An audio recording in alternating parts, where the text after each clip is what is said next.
This is Susan. She and her husband both work full-time to support their 3 children, but even with their dual incomes, they're finding it more and more difficult to afford health insurance.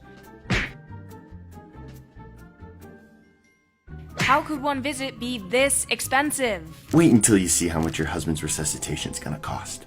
Incidences like this, combined with their anxiety over rising premiums, is turning their American dream into sleepless nights. Why can't Susan and her family catch a break? It wasn't always this way. The healthcare spending crisis didn't start until the mid-1960s, around the same time when Medicare and Medicaid were signed into law, and also at the same time that we began requiring doctors to go through all sorts of expensive licensing procedures beyond medical school. Why? Well, there's a few reasons. Everyone wants healthcare, but there's only so much to go around, and short supply leads to high prices. Normally what happens in a marketplace is that when prices are high, entrepreneurs try to profit by finding more affordable ways to provide these goods and services. The more people become involved in providing these services, the less scarce they become, and the lower the prices drop, so that over time, more and more people can afford them. This is what happened to televisions, microwaves, computers, cell phones, internet service, delivery services, food, shipping, transportation, air travel, entertainment, home security, fitness, yoga, massages, veterinarian services, and even all the medical technology like LASIK that isn't as heavily regulated or controlled by government. What do I have that the common man doesn't? This beautiful television set, and this microwave and refrigerator. Sorry, but everyone can afford those now. Oh, curse you, entrepreneurs!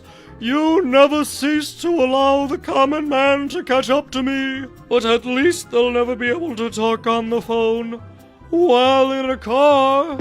Okay, so I see what you're saying about the market driving prices down, but who says government can't? Well, let me explain what happened with Medicare and Medicaid as an example. In 1965, these 2 single-payer health insurance programs were instituted in the U.S. These programs made the unfortunate less dependent on impartial private charities and more dependent on political institutions and pharmaceutical companies.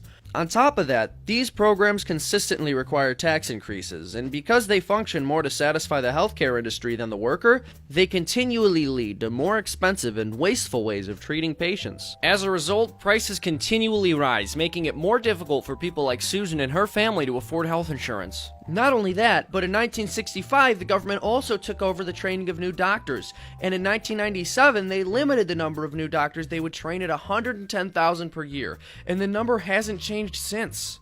Even worse, our government won't let migrant doctors from developed Western countries practice in the U.S. without undergoing this training. As a result, experienced doctors from other countries are less likely to want to practice medicine in the U.S. This contributes to the scarcity of doctors, making healthcare even more expensive. Well, I see that those programs didn't work as intended, but I'm sure Obamacare will. Won't that solve the problem? Unfortunately, Obamacare suffers from similar problems. It eliminated the pricing structure by seriously restricting competition because all providers have to offer the same kinds of plans at the same price. And because the price isn't really determined by the market, providers can charge the taxpayer way more than they could have otherwise. It's basically just a handout to the big insurance companies. I guess people like me just can't catch a break. But it doesn't have to be this way. If we get the government out of healthcare, more people like Susan will be able to get the care they need. Thanks so much for watching. If you like this video and want to learn more about the topic, please check out fee.org for more content. Thank you so much.